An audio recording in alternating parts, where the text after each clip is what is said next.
When a product has been around for a long time, it's inevitable that it will evolve.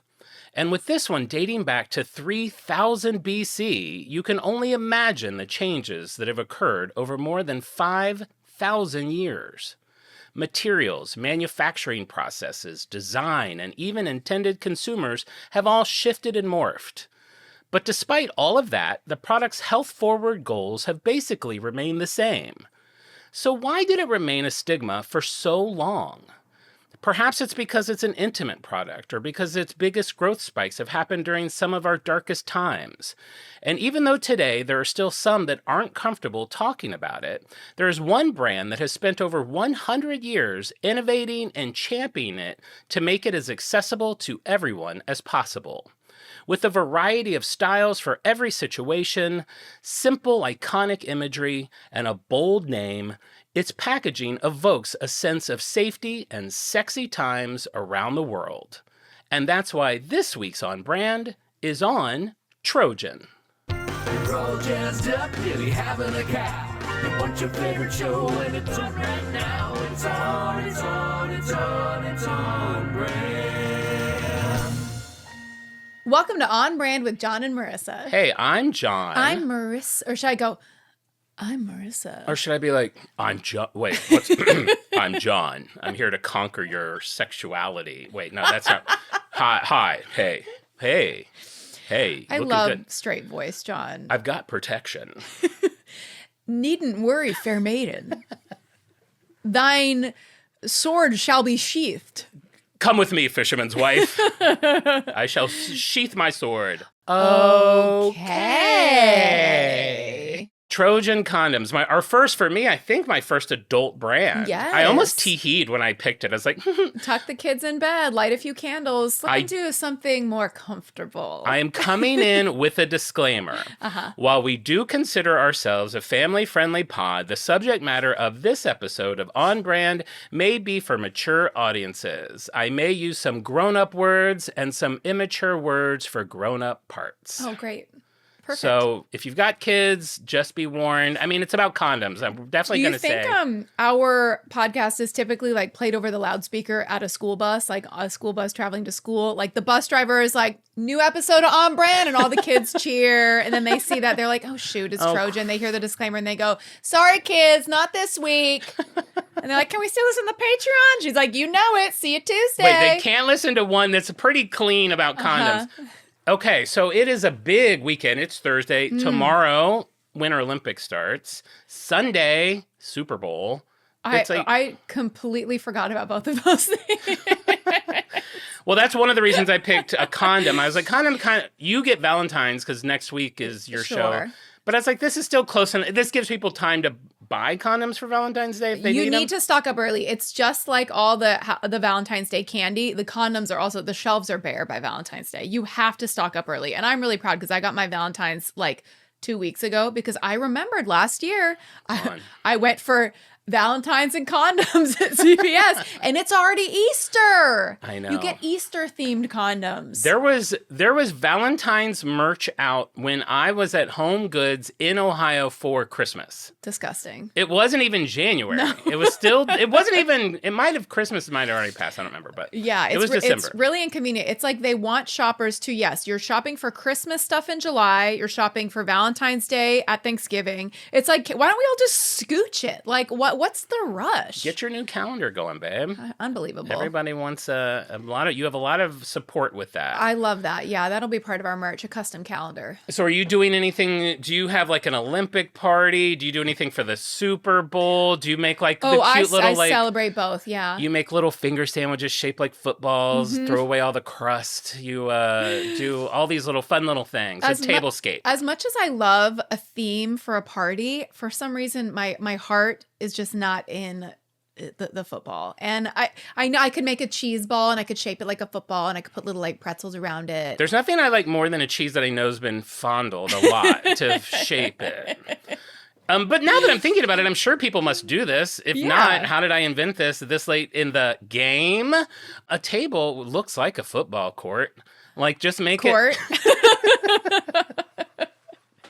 Just make it... Right. Put fake whatever. Like little fans, like made out of like little potatoes with little toothpicks in them. Yeah, and you eat the fans. The players are made out of Vienna sausages Sure, with I a love little that. like radish football cap. Baseball caps. Whatever the thing is that it needs. I should have worn my jersey. Now I have a jersey whenever we have a jock episode.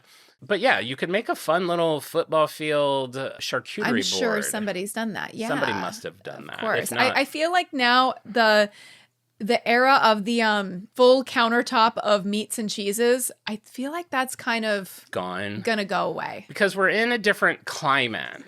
Everything's expensive. You don't buy meat a lot, but like, man, I'll look at steaks. Don't always buy them, but I'll look at them. Prices are like... Just window shopping. Just looking. A ribeye's like $39. Yeah. It's like everything is bananas It's right now. bananas. And so the idea of just like covering your kitchen island in like salami and Gouda to like... I mean, you're not putting that away afterwards after it's been like fingered by like 25 of your neighbors. That's all going in the trash. Wait, you get fingered at a football party? By 25 of your neighbors. 25 strangers? I didn't know that. Do people still have like the Al Bundy football parties? Like, are all the David's bros coming over? You know, I mean, I hear hooting and hollering like You do? in the streets. Yeah. okay. I hear her like, oh. Hey! But I've never been to one like that, an Al Bundy style party where I'm like making the Totino's pizza rolls and I bring them out to my hungry boys. I can't keep up. Another batch. No, I've never been in that position. Not a lot of caring about football in this household. But Winter Olympics, by the way, is also a really sexy sport because you remember that was like in the news that all the Olympians all Yeah, I heard that they all. That was part of another reason I was like, I'll do a condom. It's spicy. It was spicy. I think Durex, someone in the Discord suggested you do for the Olympics.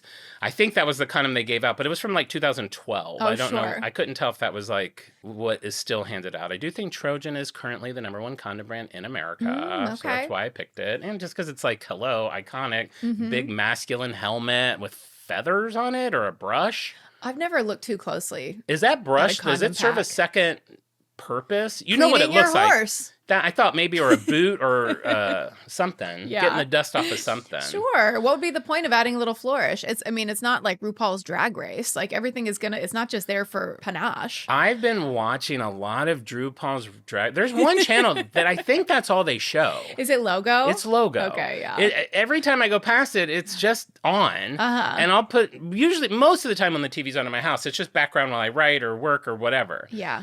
And all the noises that come from that, some noises from some things like Harry Potter or Star Wars, the noises are very comforting to me. Sure. The pew pew and the wizard spells and all those, it's just like a background. Sure. The Drag Race noises, they sometimes annoy me. Like I have to just put it on mute or it's like. You mean the noises of like the queens stomping down the runway or the noises of the queens like beating their face with a powder puff? All of it. Or the just the cattiness. the talking or the trash. Gossip, getting the tea. Getting sassy, crying. Reading for someone for filth. What? Reading someone for filth. That's like being mean to someone. Oh, okay, reading someone for filth. I Yeah. did see the one last night, which I think I had seen like 10 years ago, where they were one by one having dinner with RuPaul, and he just had like a big bowl of jelly beans. They get one jelly bean. And yeah, he had tongs. He would give them when they leave. He'd be like, take a few for later, and give them like 3 jelly beans. I did find that very funny. It's a good show. RuPaul, I mean, raw.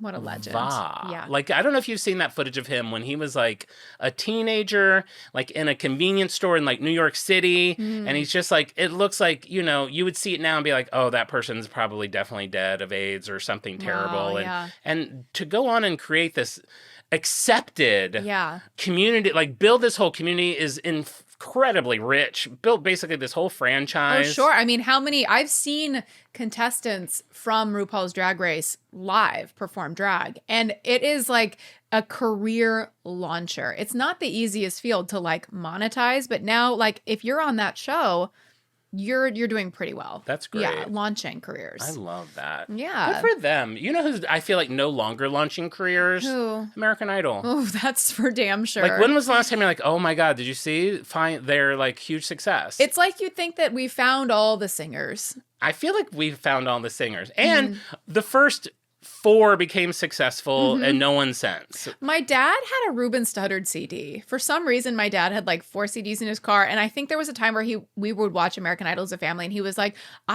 he was like, I'll say it. I like Ruben Studdard. And like for Father's Day or something, I was like, I'm going to get my dad a Ruben Studdard CD. And I remember like listening to it in the car with him. It's like, it might have been the only one sold. I mean, who knows Ruben Studdard? He might be working at a T-Mobile kiosk now. Who knows? I hope he's doing well. I feel like he pops up sometimes on a, like, Where Are They Now? And him and his bestie, Clay Aiken, who went on to get into politics and then came out of the closet. I think he's singing again. Love a gay mayor. Oh, I love a never-ending story. And a gay mayor. All right, well, let's get into this. Trojan condoms. Here we go. Adult brand. Get the kids out of the room. Give them those big headphones that you put on them when you go to, like, a loud event. Sure. Give them a screen. Because God forbid you put on headphones to listen to the episode. I want this playing in your Bose sound system in your home on every speaker, and the kid has headphones on. With no sound, just like white noise. Exactly. Yeah. Because I'm going to make a lot of smacky sounds. Ooh, great. This is going to be like an ADR. Like a... Ooh. ASMR. Whatever. I hate that stuff. All right. So the history of the condom name. Where did the name come from? Was it the village of Connie Dom. Connie Dom. Miss Connie Dom in 1742 fell into a hole of a rubber tree. Rubber tree hole. No. I don't think I like the word condom. I don't either. I find it a little icky. I don't like penis either. Like, put that condom on my penis. Blah. That sounds like something Samantha would have said in season 2. Sure. All right. So did the name condom derive from the village of Condom in southern France? The Latin word condus, meaning that which preserves. The Persian word kondu, which is an earthen vessel for storing grain, referencing the receptacle for semen. British physician Dr. Condom. I'm going to say Latin word.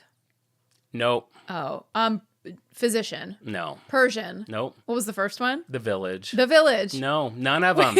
They've all been speculated, and they've all been discredited. Like, over the years, I even read an article. This wasn't even part of the show until yesterday afternoon when I was reading an article. And it was like, condom, named after a British physician. I was like, no, it's not. It's like, what are you talking about? I haven't come up with that in my research. And so then I'm like, all over the world, like, British physician who invented condoms. And like, it comes up like, while it's sometimes credited to Dr. Condom, there is no supporting evidence that he had anything to do with it, and blah, blah, blah. So this is condom lore. This is like condom my snow lore about the yes. world record for the biggest snowflake, 15 inches wide and 8 inches thick. Also, your perfect penis. I was going to say the depth of your... Man, this is an off-brandy on-brand. We got to keep it we got to find the line. We'll reel it in. All right, so we don't know where the name came from. What is the history of condoms? Where did they... It's like some guts from a sheep. I love where you're going. Not interested. 3000 BC, we have King Minos from Crete. Now, legend holds, as they often do with things 3,000 years ago, that at one point his semen was cursed. Oh, I believe it. Filled with scorpions and serpents. Wow, they figured out a way to make grosser. What do you mean gross? You just like throw your head back and... So you have this man who has serpents and scorpions in his semen. Everyone that he cheats on his wife with dies. That's why they think that. And he's like, listen. Did anybody check like the wife's knife drawer? Apparently not. I mean, records are blurry. It's 3,000 years ago. If I got cheated on multiple times, I might be feeling a bit stabby as well. Well, believe it or not, there was enough love between him and his wife, and he was like, I couldn't tell if this was his idea or her idea. But at some point, one of them decided to insert a goat's bladder into her vagina. And then he was able to make love to that. I'll tell you right now, it wasn't her idea. Not her idea. There you go. Update the encyclopedia. Bring me my goat. Oh, it's not even feeding. Bring me my goat. You never know. You know what they say? We do crazy things for love. Boy, ain't that the truth. Ain't that the truth. So some people credit this as being the first condom. Now, in Egypt, 1350 BC, we've moved on to fine linen soaked in olive oil to create what is called gland caps. So I'm picturing a little like Coke cap on the tip of Okay. your wang. Yeah. I like that it doesn't have to cover the whole thing. Sure. Let's just like a little newsy cap. Is it like when you're filling up a water balloon at the faucet? No, nothing Okay. like that. It's like a newsy cap. Okay. Extra, read all about it. New way to not get knocked up. Most of these things I don't even think were about pregnancy. I think they were about, there's a lot of diseases going Curses? around. A lot of the clap, which is Yeah. gonorrhea. I had to search like, which disease is the clap? Oh, yeah. Have Gon- you had the clap? No. Where am I getting the clap? I don't know. You had Twice. Beep that out. They have to go to Patreon to get that lore. So, yeah, and syphilis. A lot of things are going around. So people Sure. were trying to protect themselves from this. So the Egypts are using these olive-soaked linens. They came in different colors, which distinguish which class they were. I had read at some point, at one point, like condoms were only for the elite. Like it would take like a week or a month's earnings to be able to afford a condom. Jeez. So, Have you ever heard of pulling out? babe, not then. You think the Egyptians are like, Free. pull out? No, they're too like. They don't know about that? No, not yet. They're still animals. So they're trying to protect themselves from this disease called bilharzia. Ooh, I don't want that. And you don't. A tropical disease caused by flatworms. I hate anything that involves a worm in a human. Oh. Can't do it. Medieval times and Renaissance eras, condoms are made from sheep and calf intestines. Yuck. 1564, Italian anatomist, is that how you say that? I don't know. What is Anatomist. Anatomist? Described a linen sheath to prevent syphilis. So you got a lot of linen, you got a lot of animal innards, you got a lot of Sure. gonorrhea, you got a lot of syphilis. Everyone's just trying to figure out how can I get off and cover this up and be I mean, safe? all those sex scenes from Game of Thrones, aren't you just thinking about, ugh, what does that bush smell like? I do feel like they're a little stank. Oh, a bit stanky. A little bit stanky. I'd agree with that. They're a little bit stanky. Well, let's hit the fast forward button. Let's get into the 19th century, the rubber revolution. Hello, Charles Goodyear, 1839. He invented vulcanized rubber. This is Ooh. durable, it's flexible, it's suitable for manufacturing, and a few years later, he's able to use this to mass produce the first rubber condoms. Okay, cool. Great. Big Great. step forward. We're Great. not using a cat's insides. Thank you. We're not killing sheep. Perfect. We now have a rubber condom. The issue with these are not perfect condoms. They're about as thick as a bicycle tire. They're not able to make them in one, like a mold. Okay. So there's a seam that goes lengthwise Oh. down it. Oh, So they're not perfect, but they are still definitely superior to animal products. yes. They're more affordable and probably more hygienic. Fun note about these Goodyear condoms, which is probably why they were called rubbers.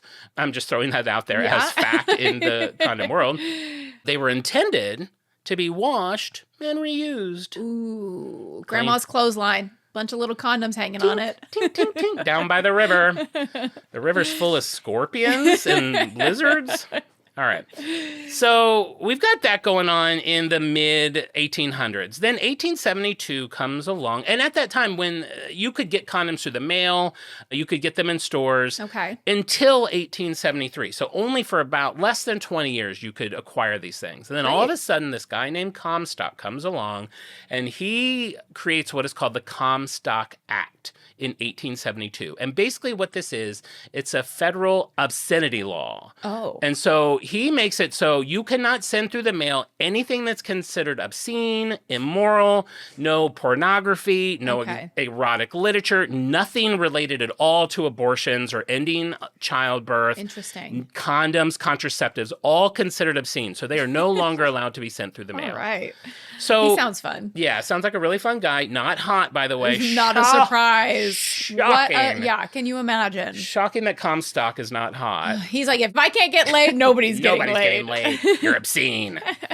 So the ironic thing about this is he's doing this probably because in his head it's like, we'll keep things moral and everyone will be clean and safe. It has the opposite effect. It just makes it harder to get condoms and get contraception. Yeah. So you have more unwanted pregnancies and you have more venereal disease, which now we call it STDs, right? Or STIs. Back then, everything's VD. Really? I thought VD was a specific one. VD, I think, is gonorrhea and syphilis. Like in all all the ads I found for a long time were just VD. Interesting. Okay. Steve will probably know. All right, so he's got all of this going on. And then, just a few years later, this was 1872, 1879, so 7 years later, we have the birth of Margaret Sanger. And I'm just going to tell you right off the bat, she is our newest inductee into the on-brand iconic woman Hall of Fame. Tell me about it. Girl, let's go. She's born September 14th, so she's a Virgo like us, so we already know that she's like top notch. So her mom dies at the age of 50 after being pregnant 18 times. That includes Dear Lord. 7 miscarriages. And Margaret attributed her death to complications from having all the toll of all of these pregnancies, different complications, all the miscarriages. And this tragedy kind of guides her into where she's going to go in life. She becomes a nurse. So she's a nurse in New York City. She's working in the slums of New York with low-income women. What does she see over and over again? Suffering and dying from women with pregnancy issues, botched or illegal abortions, just death all around her from all these things. And she really has a moment. And she's like, you know what? What are we doing? You go, girl. She's like, we have to make contraception, information, and care accessible to everyone. Yes. What are we doing? She becomes a writer. She becomes an activist. She launches a feminist journal called The Woman Rebel. In 1914, she coins a new term, maybe you've heard of it, birth control. She's the first person to use that term. While the Comstock law is still in place, she is arrested 8 times. Oh my defying God. the law, trying to get like her agenda going. Wow. In 1916, she opened 3 things happen. One, Nathan's famous hot dogs are hitting the scene. Go back and listen to the past episode. So imagine her, Coney Island. 2 hot dogs. 2 hot dogs. And then she opens the first birth control clinic. It's in Brooklyn. The police shutter it in 9 days. And then she spends 30 days in jail. Wow. Now, I'm going to put a pin in her for a second. That same year, 1916, we meet Merle Leland Youngs.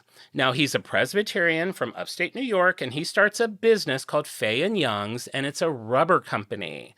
Why does he start a rubber company?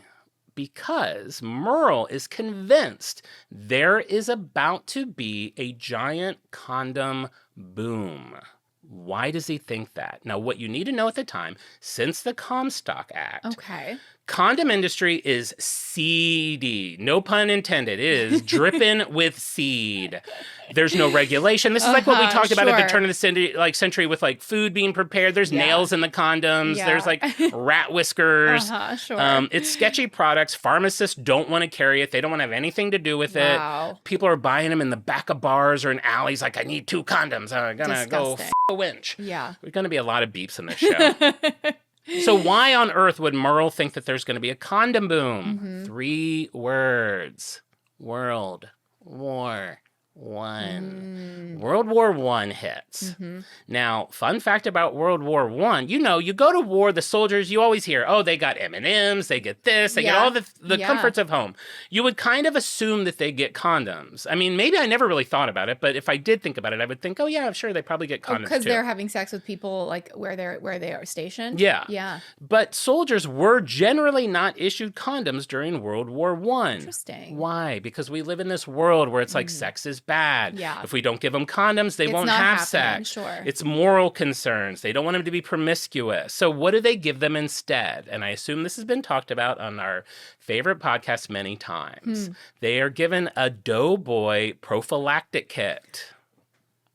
What are those? It's basically a rag to wash your dong with after sex and a little syringe to like clean out your urethra. Urethra. Oh. And that's it. Oh. And they're like, that'll take care of the VDs. Oh, wow. Guess what?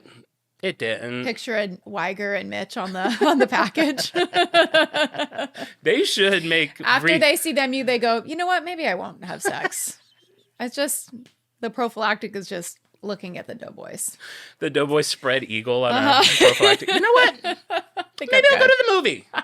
Maybe I'll just go to the movie. Maybe a penny arcade. Maybe a penny arcade. Let's head down to a peep show. Oh, man. So they don't work. Roughly 400,000 cases of syphilis and gonorrhea are reported. Panic ensues. Of Public health course. officials are like, all these diseased boys are going to come back here. There's full-page ads in the newspaper about gonorrhea and syphilis and how to avoid it and why it's important and don't sleep with prostitutes and here's what's going to happen when you get it and this and that and this and that. And then cut back to Merle and he's like...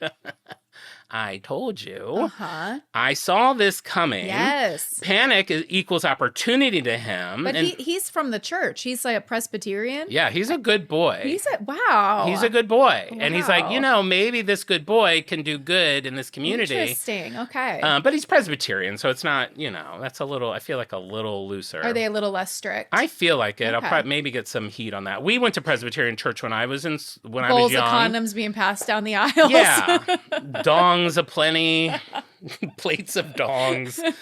So he's like, what he thinks is going to happen and what is happened is all of this panic is going to lead to a natural more acceptance of condoms. Like nobody wants the clap. Sure. Nobody wants the diseases. And it's like you can't just pretend like if there's no condoms, it won't happen. Like it's going to happen. It's going to happen. Yeah. So he gets in on that game. So he gets into the condom game with this belief that after the war, there's going to be this big uptick in the need for condoms. And sure enough, the war ends 1918, and there is a big trial between who? The people of the state of New York versus Margaret Sanger. Wow. She's in there. She's now on trial for the clinic that she'd opened 2 years earlier. And unfortunately, the court does uphold the conviction against Margaret for violating the anti-obscenity laws for operating that clinic and not being a doctor. So that's no good. But the Judge Frederick Crane, does significantly narrow what the Comstock Act can do by saying that condoms can be used to prevent disease. Okay. So physicians could now legally prescribe them to prevent and cure diseases. It broadened the definition of what diseases is, which became any situation threatening the health of a married individual, not just strictly physical illnesses. Okay. And this has a really huge impact on the whole act. The ruling paved the way for the establishment of legal doctor-run birth control clinics in New York.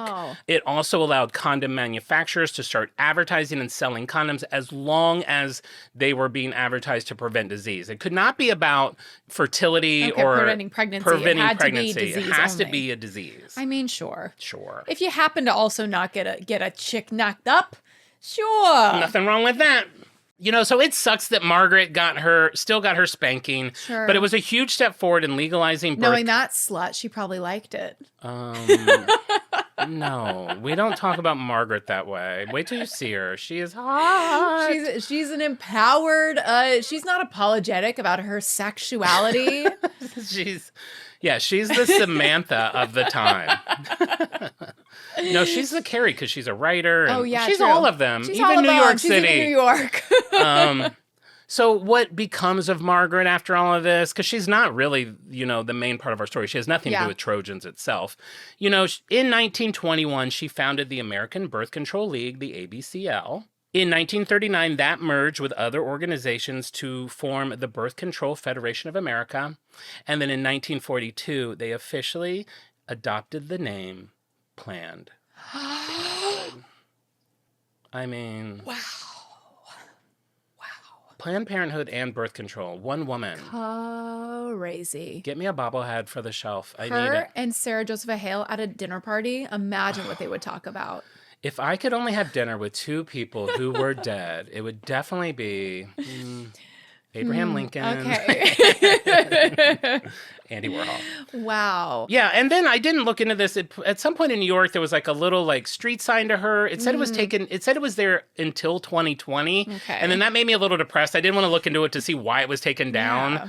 But she's definitely, you know. What a legend. What an icon. I know, we love her. We need new friends. I feel like nobody we know is ever going to do anything I'm the of closest significance one. with their life. I'm the closest Like, one. imagine one of our friends being like, I'm going to start a league and a commission and I'm marching and I'm going on the steps and I got arrested, but it's like, So you don't want to go see Avatar in IMAX? Wow. Sorry, I'm imprisoned for standing up for what's right. I'm in prison. You have a collect call from prison? Oh, God, it's Roberta again. Okay, so now we're going back. We went to 1942 to get to Planned Parenthood, but now we're Great. back in 1920. Sure. Merrill Youngs has now changed the name of his company to just Youngs Rubber Corporation. He's been selling rubber condoms for the last 4 years under the name Trojan. Oh, okay. Why Trojan? Why is they call it that? It's a bold, strong name. Yes. Merrill believes it evokes the idea of masculinity while subtly pushing the idea of sex as a conquest. The helmet was meant to evoke the impenetrable barrier that the condom provides. I mean, it all kind of makes sense, and it's all stayed pretty much identical for over 100 years. That is really true. Yes. Okay. Now, do you know the story of the Trojan horse, basically? Yes. And that's actually when saying the word Trojan, in my mind, it's Trojan horse, which is like tricking somebody into letting you in. Right. So there were naysayers at the time that were like, I don't know. You're like kind of putting all your eggs into this thing where, you know, at this point we believe, you know, that probably didn't happen the way that it is. Sure. And the mythology maybe was more popular then than it is today. Now we have other forms of storytelling. Yeah. And there was definitely critics that were like, you know, it's kind of like you're saying that people are sneaky about sex and blah, blah, blah. And Merle's like, no, I don't agree with it. I think it's just a strong masculine name. And the public seemed to side with him because it didn't really have any backlash or concerns about it. Now that this is out, there probably will be an uproar. Of course. Okay, so they have this whole masculine vibe, and the target consumer at that time for condoms was men. So that's who they were directing towards. So that's who they're trying to play up to. Now, 1920, a couple of things happened. One, AMC Theaters hits the scene. Go back and listen. And there's also a huge step forward for condoms. Merle's company introduces latex condoms, the first latex condoms in America. They're stronger, they're thinner, they're more practical. There's no seam. Now seamless on a condom? I mean, probably. Like some of the packaging, the early packaging for Trojan, I don't even think it says condom anywhere on it. Like it's all just like kind of like you don't know exactly just what it is. Speaking a little bit of nuance, a little bit, to not get pulled from the shelves for being too lewd. Yeah, well, not even on the shelves. Back then, like when they finally do end up in stores forever, they are in a drawer with the pharmacist. Wow. Like you have to ask for them, they open it up, give you one. It's not like that's a whole thing we're going to get to. Crazy. But comparing the two, so this is like, it's been 65 years of these rubber condoms. Then latex comes out. And then I was like, God, that's so long. But then I'm like, latex condoms came out in 1920. It's now 2026. So we've been using latex for 106 years. Wow. But the differences between the two, obviously the rubber ones were thicker. Latex were wafer thin. There was one advertisement, which I thought was so cool. Everyone always says wafer thin. In my experience, wafers aren't that thin. Well, if you don't think that's thin, I saw advertisements that described them thin as a shadow. And I was like, That's good. That's good. That's what I want on my wang. That's good. A shadow. A wafer. Like, think of like a wafer cookie. A wafer is like 30 shadows thick. It's 30 shadows. How many shadows are these? I want ultra thin. One shadow. As far as durability, rubber is prone to crumbling after a 3-month shelf life. Ooh. Latex made that shelf life extend to 5 years. No, babe, I still think it's good. It's crumbled. No. We'll just kind of mush the pieces back together with a little water. Just need a little spit. Spit on it. And then mush. Oh, too much. Too much. Latex brought the shelf life to 5 years. Again, seamless now instead of seamed. Sure. No longer washing and reusing. They're single use, and they're less expensive to make. Hey, but the penny pincher still might. Grandma by the river with the clothesline. She's pinching pennies. Use this same condom since you were born. There's a hole in it. All right, so 1920. So to stand out from the other brands and anyone that's still buying like cheaper condoms on the streets or in bars, Trojan becomes very big on the fact that they test their condoms. It's on all the packaging. They test for safety, and they're sold exclusively in drugstores. They Great. really want to set themselves apart of like, we are the crown royale. This is a legit product Yeah, that's held to some standard. contraception. Yeah. So 1927, they begin advertising condoms through small ads placed only in trade magazines for pharmacists, insisting that their condoms were intended solely for the prevention of disease as law required, even though consumers, of course, once they had them, they can Sure. use them for whatever they want. Maybe they don't want to get pregnant. Why wouldn't they want to get pregnant in 1929? Sure. I mean, it seems like a great time to grow your family. The Great Depression. We have the Great Depression, which Yeah. I kind of hadn't thought about this, but now that we've gone through COVID, I'm seeing some of the similarities. So Sure. during the Great Depression, condoms are a very affordable way of having birth control. It is a Yeah. lot cheaper to buy a condom than it is to have a child. And it's a lot cheaper to have sex than it is to go to the movies. Right. Nesting was another thing that was happening during the Great Depression. There you go. I love that we give it a cute name like then, back like now, but like back then it was like just like sad people at home, like in a dusty home. We're like, oh, they Their nested. power's been shut off because they can't afford to pay the bill. Yeah. We're like, they nested. They They got their nested. blankie. They watched RuPaul. But during recessions, people tend to stay at home, Sure. increasing sexual activity. And then just the reliability and trust of marketing through pharmacies and testing, like I said before. So those three reasons are why Trojan really started to thrive in popularity. Okay. The testing that they did was expensive. So they were a more expensive brand, but they still did very well because people just trusted them. Was it just like a line of perverts out the door, like waiting to be condom testers? Yeah. And it was Yeah. really expensive because they paid them a lot of They money. paid them a lot of money. They would have done it for free. They just stick their tongues in them? Ew. I don't know how you test. I actually do know how you test They're a condoms. different kind of pervert than I thought they were. I watched a whole testing video. What do which you film with WADA? film with WADA? Test for holes. What are you testing for? How do you test them? Babe, you're going down a thing. We'll get to water. Okay. Water actually becomes an important thing. They weren't testing with water at the time, but we're going to get there. Oh, okay. So by the mid-30s, with Trojan and the other condom companies, they're making about 1.5 million condoms a day. Wow. Lot That's of a lot of condoms. loads. Lot of loads. Then on October 4, 1937, I didn't even look at the thing. I wonder if there's anything. Let's look real quick. Quick, check the timeline. Sponsored by Imperium Shaving. 1937. Oh, 1937. The year Polaroid makes its debut. Now I got to get back to my notes. The FDA classified condoms as a drug. Oh. And this is good because Okay. now drugs are regulated. Regulated, yes. So they have tests that they have to do. There's all Yes. these procedures. You're getting rid of like the street condoms and the bar condoms. Sure. Everyone has to follow these guidelines now. So it's a good thing. They said when they did that, like studies showed that 75% of the condoms that were being sold at the time were not safe. Oh. And now they're going to have to be. Oh. Yeah, save money elsewhere. I mean, if you're shopping for condoms, you're like, this one being sold by a guy at a folding table outside the bar is 2 cents cheaper than the one from the pharmacy. You know what? I'm going to save the 2 cents. I have that in one of my very last points. It's like, we'll buy generic for a lot of things. I Sure. may buy generic corn. I may buy generic shoelaces, not batteries, and definitely not condoms. No, you Like, need that trusted no one's brand. buying CVS branded condoms. Great value. Great value. All right, so now we're up to World War II. What has World War II taught us in 3 years of doing this show? Well, let's say you people are rationing. Rationing. The rubber is needed for other things like tank tires and helmet straps. I love it. Except, no, because Oh. of everything that happened in World War I, they're like, Uh-huh. it, we're sending condoms to the troops. Wow, they're like, the tanks shall have no tires, and the Tireless- soldiers will have condoms. Tireless tanks, happy soldiers.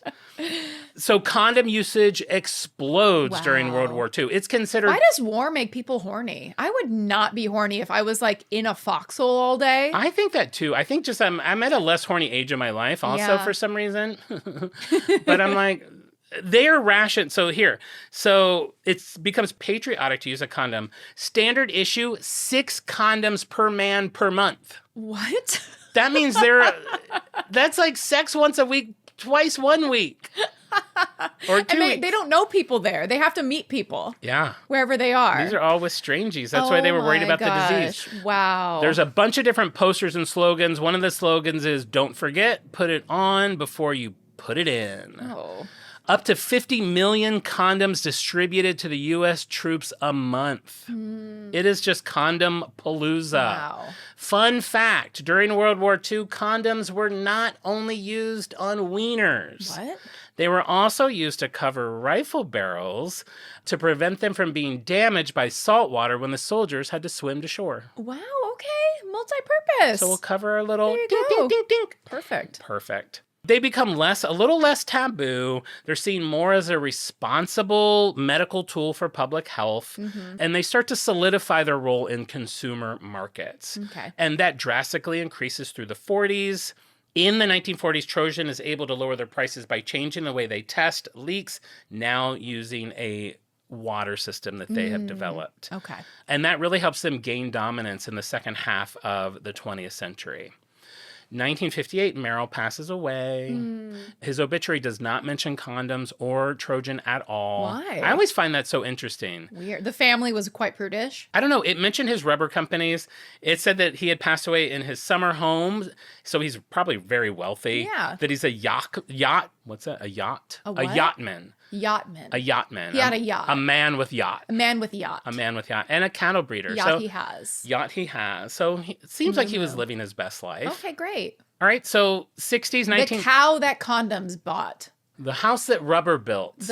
I said cow. Oh, I think you said condoms. The house that The condoms... cow that condoms bought. Did you say he had a cow? He was a cattle breeder. Okay. The cows that condoms bought. I didn't even think about that. How ironic for a man who built his life around making a product where people can't get pregnant, starts Oh. breeding cows. I think they're connected. I think they're definitely Do you think he connected. took all the condoms that didn't pass the leak test and gave them to the cows? I mean, am I crazy, or does a condom and a cow udder bear similarities? Maybe that was some inspiration. There's some similarities there. Sure.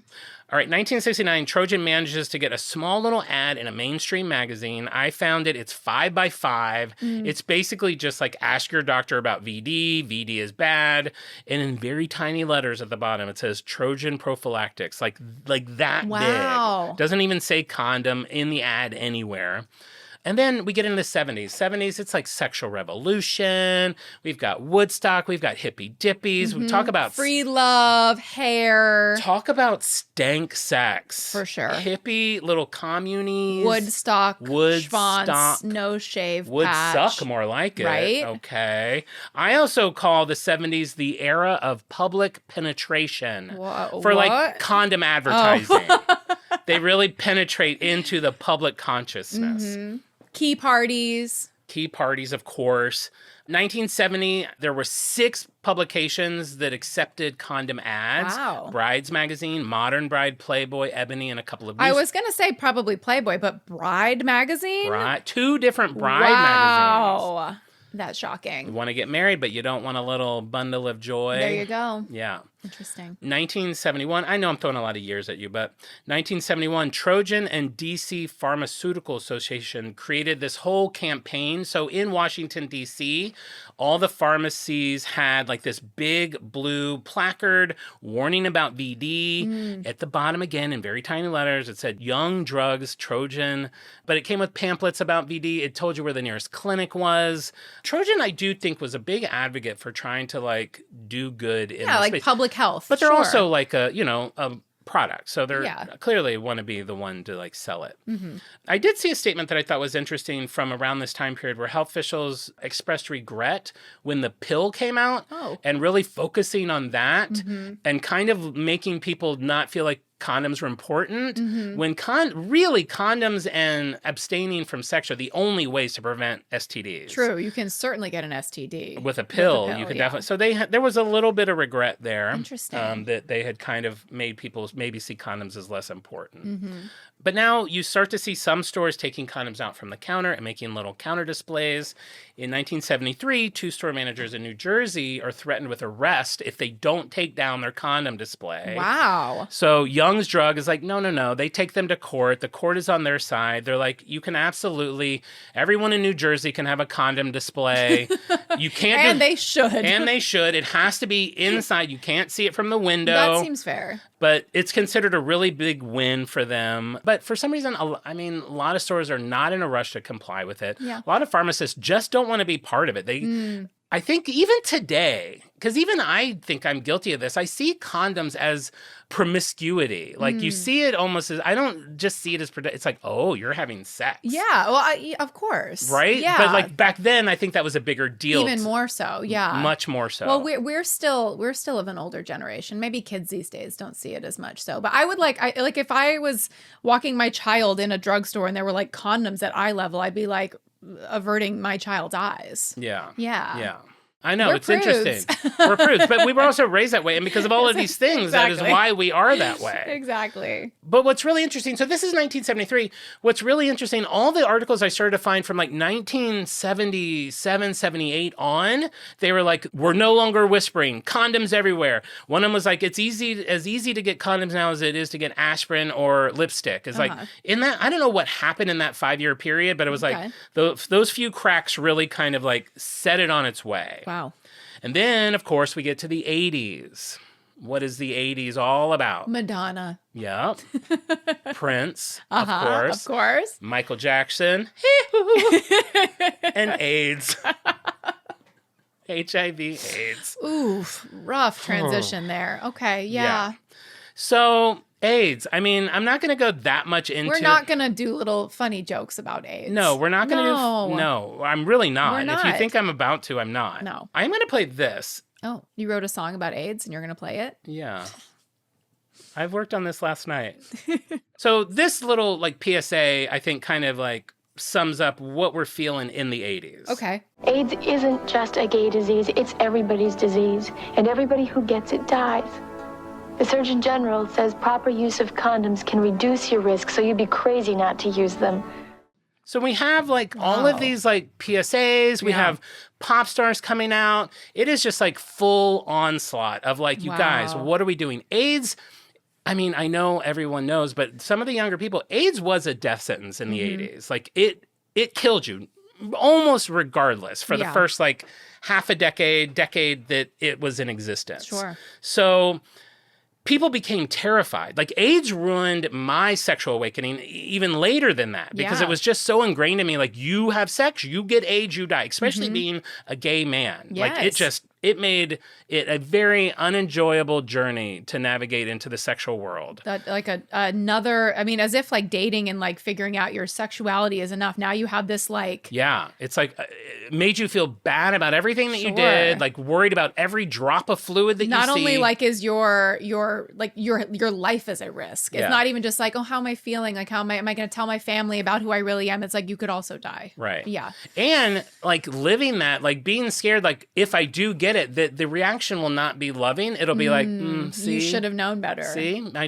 See? It's bad. Wow. So, and that's why I love that PSA, she's like, it's not a gay thing. It's like, everyone just take care of David yourself. always tells this story that he went to go get an AIDS test and the lady there was like, are you gay? And he was like, no. And she would like laugh and she was like, honey, you don't have AIDS. Yeah. It's like, what are we doing? So he has that experience. I go to the doctor in 2016. And I had not been sexual in a while, in a long while. And the doctor was like, I was there for like an infection in my leg. And he's like, have you been tested for HIV? I was like, well, no, but I'm not sexually active. He's like, I think he asked if I was gay. I was like, yeah. He's like, we're going to test you for HIV. I can't believe that. I'm like, what is happening? I mean, either test everybody or just test everybody who's been sexually active recently. Yeah. Yes. It You was can't very, just like, yeah. You were profiled. I was profiled. You should have put on your straight voice. Sir, this is about my leg. That's my straight voice. Just look at my leg, doctor. That's so not straight. It's just a different gay guy. I know. I'm all over the place. I'm all verklempt. All right. So as AIDS awareness grows, there becomes this greater desire for a physical barrier between sex. Yes. That physical barrier is going to be condoms. It revolutionized the whole condom industry. Yeah. Sales skyrocket.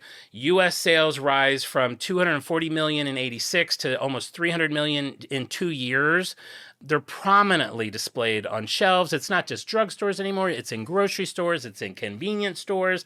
There's more varieties. Condoms are kind of a more fun thing to get. Ribbed for her pleasure. Ribbed for her. You have strawberry flavored. Wacky condoms at like Sure. novelty shops. Even like nonprofit and government organizations are giving out condoms, like finding programs to give them out to people. An interesting turn of events was women start to be targeted as consumers. And what I kind of deemed from this was like, it was almost like these companies were kind of playing on the women's fear, because it's like Interesting. everyone's so scared of getting herpes or AIDS or Yeah. anything that's going around. They're like, you know what? You can't trust him to get the condom. Yeah. Like you protect yourself, honey. Uh-huh. And there's even an ad I saw where the woman, it's like, I never in my life thought I'd be buying one of these. And it's like, wow. So they're kind Because he might have been keeping that condom in his wallet, and you're not which supposed was to do that. such a big joke of the 80s. It's almost like traffic in LA and like old condom in wallet. Exactly. Is this still good? You There's like a can't trust ring on it. the leather wallet from the condom that's been in there for 10 years. So we have all of that going on. And then 1988, a really cool thing actually happened. Spin Magazine collabed with Trojan to give out a condom in the magazine. The first time anything... That's fun. Like, it used to just be like, how much did we love getting the little cologne samples in the magazine back in the day? You like do the thing. Yes. Now you open up, you're like, what's this lump in my magazine? It's a condom. Mail carrier's bag is like twice as heavy because every issue of Spin Magazine is filled with condoms. All the condoms are gone, but the mail carrier is very satisfied. Trojan donated all the condoms for free. Spin Magazine awesome. donated the space for free. Awesome. Very good thing. Of course, someone's going to find a problem with it. Sure. This is the time where they would ban Madonna videos from MTV because they were too risque. Sure. So there were definitely people that there were stores that pulled the magazine and wouldn't sell it. There was like, but all in all, very cool and good thing. It got to people who needed it. Yeah. Who knows how many STDs it prevented? Yeah. Or unplanned pregnancies. Exactly. Okay. So it's just kind of this steamroll. 91, Fox Television becomes the first TV network to broadcast a condom commercial. Wow. I was thinking last night, like, I don't ever see condom commercials. I don't think I ever have. Not I can't even think in- of one. Well, I know there's even now, I think, restrictions, like they show them like after 11 o'clock at night, so maybe Sure. we're asleep. Maybe.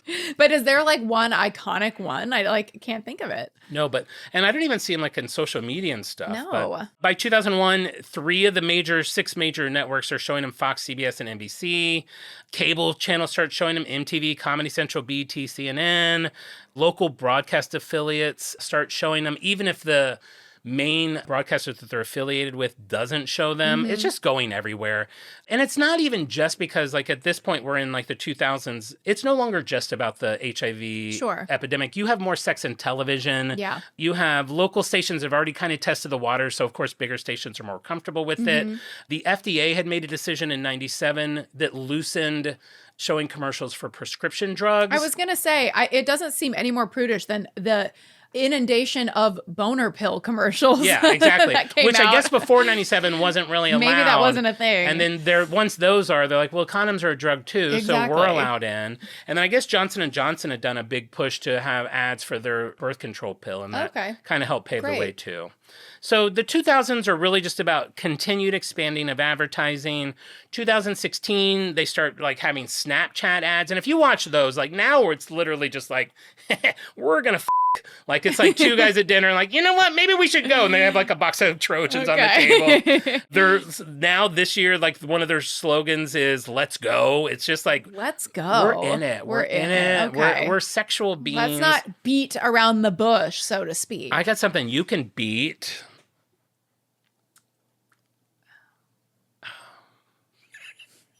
I think we're good to move on. Now, Gen Z, condom aversion. Interesting.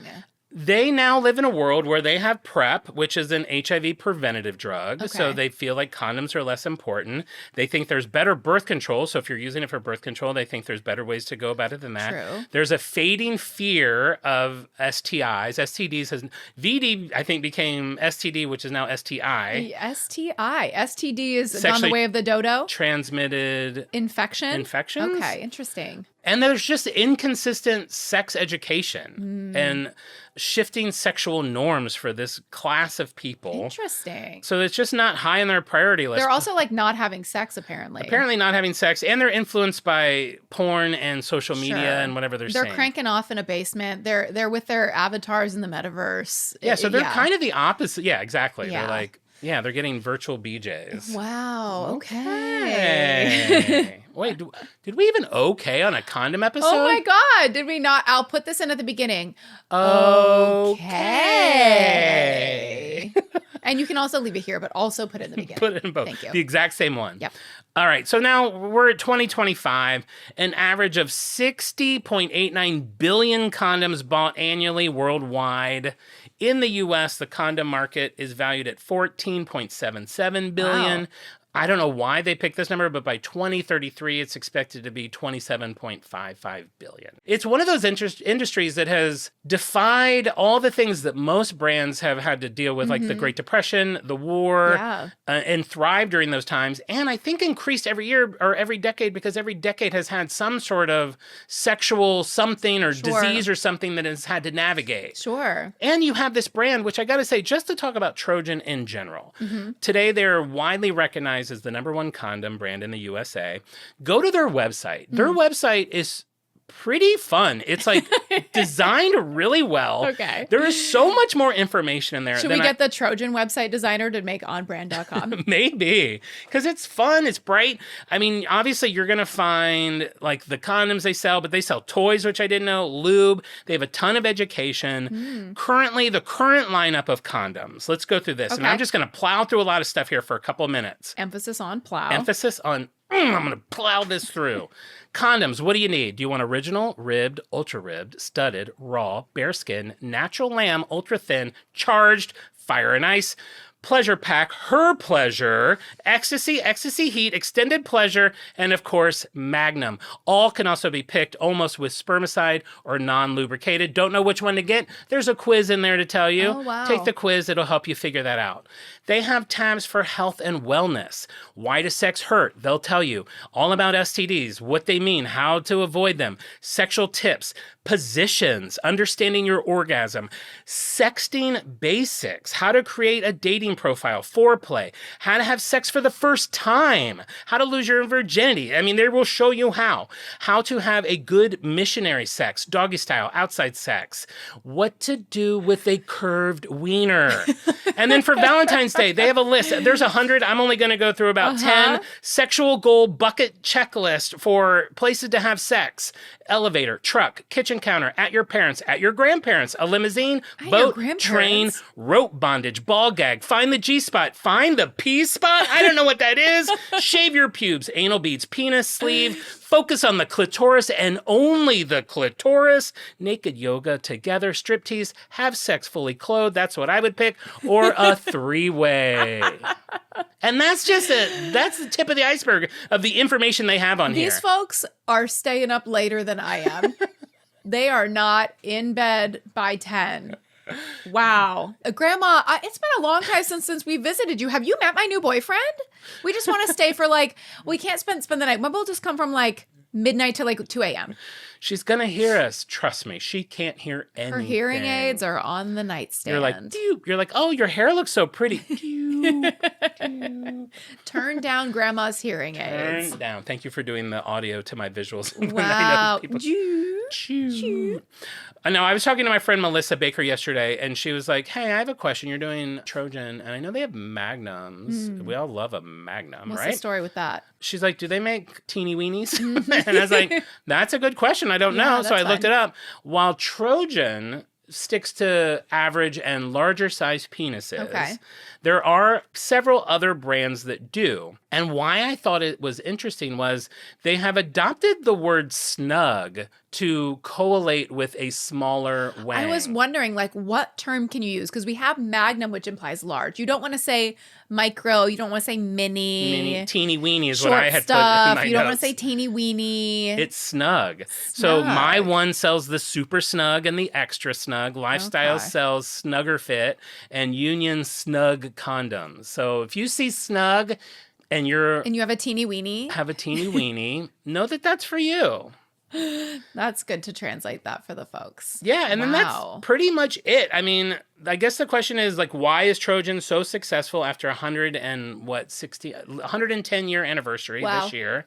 And I think the main reason is it's a brand that evokes trust because it's been around forever. Sure. It's like Coca-Cola in a way that it hasn't really changed its look, its name, its helmet. Name brands reign supreme. Oh, sorry. This is what I was going to talk about. I had already mentioned about buying generic. It's because this is not something that you would buy a generic version of. Absolutely. You're going to grab when I got some for our little picture before I came here. And like, I went to a very small little local pharmacy and the condom wall was literally like 3 kinds of Trojans. There was like, how funny. There's not even another option. Not even another option. So yeah, I think the longevity and trust and everything. So that's Trojan condoms. Wow. Interesting. That's all we got. Right. I'm curious to see because they're projecting that the business is just going to grow, but the way that I'm seeing it is sex is down. Young people are not meeting and mixing and mingling in the same way. They don't drink, they don't party. Teen pregnancy is way down, and not because like they're using condoms, but because they're just not fooling around like they used to. As we move into this cyber landscape where we fully merge with our online avatar and have all of our socializing communication in cyber world, I wonder, will condoms exist to the degree that they are now in 100 years? I don't know. I mean, they've only grown over the last 100 years. So, and we're just getting more disgusting as a race. So True. I feel like there are plenty more diseases we have yet to see. But you know what kind of disease it's going to be? Malware. It's going to be a virus on your hard drive. We need an eye condom. You need eye condom. You know what's funny? I bought the condoms at that little place, and I was like, she's like, which one do you want? So I picked I thought for the photograph, the pleasure pack would probably be best. I think that's good, yeah. I was like, that's good. I was like, how much is that? She's like, $10.09. I was like, how many are in there? She's like, 3. And I was like, oh my God. Wow, $3 lay? And then I laughed. I was like, I was going to buy 2, but I didn't know that they were so expensive. She's like, I'll tell you what, I'll give you the magnums for half price. So then I was just like, okay. Did you tell her it was for a podcast? I was like, well, yeah. I was like, okay. I was going to buy 2 because I'm only using them for visuals. And she's like, well, then I'll give you this one for half price. So I didn't even know you could do that in like a store, like a normal store. Just override the. Yeah. Well, was her boss around? I think she might have been the boss. She's probably just so happy someone's.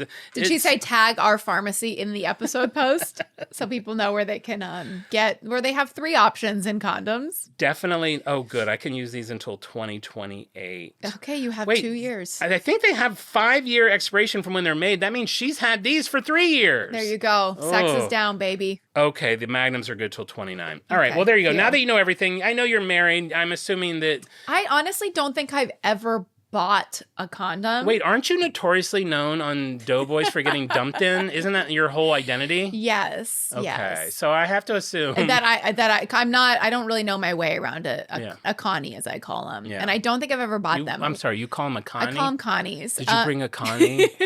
Connie, my aunt? No. When I moved into like my first apartment when I was like 18, moved out of the house, moved to the big city, Hollywood. My mom, it was like my childhood like desk that like came with me. My mom like hid condoms like all over like all of my furniture, like in my nightstand, in my desk. She just hid condoms everywhere. Oh my gosh. So I don't think I've ever. I didn't have sex until I think I lost my virginity when I was like 17. And when I got my first boyfriend, my mom we never had any sex ed conversation. There was never like birds and the bees. There was never any of that. Just surprising because my mom is such a hippie party girl, but wet t-shirt contest winner, but it didn't trickle down into any effective parenting. Yeah. When I had my first boyfriend, there was a bag on the counter of the kitchen, and I looked inside and there was a douche in it, and she was like, "You have a boyfriend now. I don't know. You need to be like fresh from it." I was like, "Mom, oh my God. Like, why are you thinking about like my vagina, first of all? Second of all, like these nobody uses these. These are not like good for you to use like summer's eve. Nobody does that. Like that's like so 70s. I was so mortified. And like we never talked about anything. So it was just be her like sneaking condoms around my home. But I don't think I've ever bought one. And now David has a vasectomy. So the condoms are not even in the picture at all. My parents never would have done that. I don't think my parents talked to me about sex.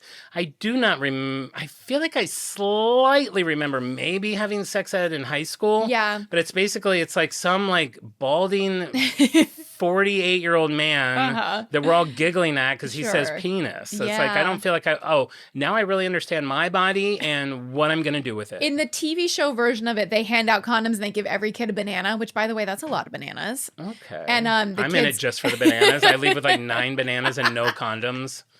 You think you're going to make banana bread, but you never do. One day I'm driving down the street. I'm like, what's that smell? I open my trunk. There's like 44 rotten bananas. Oh, yeah. My sex ed class I took. I'm a kid in this reality. Jerking off to Mr. Fraser. I don't think that's like still what happens, but yeah, they're definitely not allowed to education. So nobody taught you about like condoms. Not that I remember. Anything. I was a vampire. The last thing I wanted to hear, there was only sucking I cared about was on someone's neck.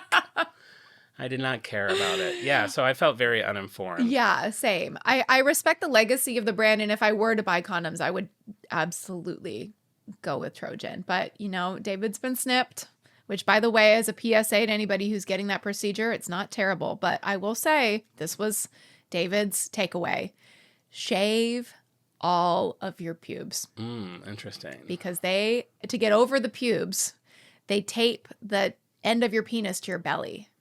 And then they have to rip this like really strong medical tape off of your weenie. We don't need all this. This is really important. This actually might be, if there's one takeaway from this, if you have a vasectomy in your future, shave it all. Then they can put the tape anywhere. There you go. Yeah. Or maybe wear a belt that you can stick your weenie under. Absolutely. There you go. So I guess it's a light on. A light on. Yeah. I don't have any personal experience, but if I were to, yes, it would be Trojan. Yeah, I mean, I'll just say it's on brand for me. Not light, not hard. When I thought of doing a condom brand, it was the first one I thought of. So yeah, there must it's be the most there. iconic one. It's the most iconic one. I appreciate that they're trying to educate, expand. I'm so fascinated. Even if you look at like in the 20s, there's always been like ultra thin, like a few varieties. I mean, now there's like way more than they used to be, but I like that they're always trying to like find something. Oh, I did have one Hazinga I forgot. 2024, there was a lawsuit brought against them that a few of their condoms have forever chemicals in them, which may not be good for your dong. That's true. Yeah. Or inside a vagina that's getting like Yeah. So I didn't see, it did not appear that had been resolved. We like to keep those away from any mucous membranes. Yeah, or tender blood vessels. Exactly. So maybe a Hazinga there, but I didn't see what the outcome was. But yeah, on brand for me. Interesting. There you go. We have an adult brand in our catalog now. Wow. Trojan condoms. Super Everyone, fun. I hope you have a fantastic Valentine's Day. If you are going to have sex, use these. Even if you're married, just use them. Buy Spice them. it up. Pretend you're a teen. We need to do an affiliate channel because everyone's going to be buying Trojan condoms tonight. Sales will spike. All right, freaks, before we go, let's figure out who our freaks of the week are for this lovely episode. And if you don't know how to become a freak of the week, it's pretty easy. Every Wednesday on our Instagram story, I post a little puzzle. If you solve that puzzle and get it right, I'm going to send you a little freak badge to let you know that you got it right. I'm going to add your name to our Wheel of Freaks. And I spin that wheel 5 times, and those people are Freaks of the Week. It's as simple as that. And these lucky people did it for this episode. This is for the J. Crew Insta Egg. Congratulations to Tracy Kingston, Hannah, Leanne Droz, Tim Murphy, and Britt Archer. So thank you guys so much for playing. I really appreciate it. I love making those eggs. I love all the response I get from you guys doing that. And check out our Instagram as a whole. We post a bunch of stuff on there, little posters for the show that Marissa makes, little supplemental materials about the show. You can see what Margaret looks like and how hot she is. A lot of fun stuff on there to check out. Oh, and I wanted to do a quick shout out to anyone in our $8 Super Freak tier on Patreon. It is time for your first annual patch that we're going to send out to you. We are looking for everybody's address. So if you're not active on Patreon or the Discord, if you could go on there and look in one of our most recent posts, you'll see instructions on how to give us your address if you want the patch. If you update your address, we are going to send that out to you very soon. And while we're giving shout outs, I'd like to shout out a lovely listener who left us a 5-star review on Apple Podcasts. We have Trireg, who says, a hard on brand for me.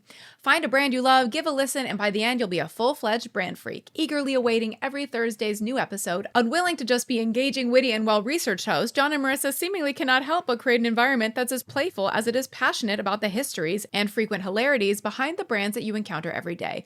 Buckle up, but be ready to pull over. This is sure to be on your must must-listen list once you give it a shot. Wow. Wow. You said it all, Tri-Reg. That is a lot of words and very nice words. You are so nice. If you haven't left us a review on Apple Podcasts, please do that. I think it helps promote the show. I think it makes us more likely to pop up in front of more potential listeners. It boosts our morale. It gives us a pat on the back. You can check out our Instagram at OnBrandThePod, TikTok at OnBrandThePodcast to play John's Insta A game and chat with him there while he lays in bed in jeans, in shoes, uncovered. With 4 peeps. With 4 peeps. And an octopus to caress. With that, we'll be back next week with an all-new episode. And remember, we may go off topic, but we'll always be on brand. Bye. Goodbye. Happy whatever. It's too early for Valentine's. Wait. Meh. Meh. Meh. Happy Olympics. Happy Olympics. And Super Bowl. And Super Bowl. Bye.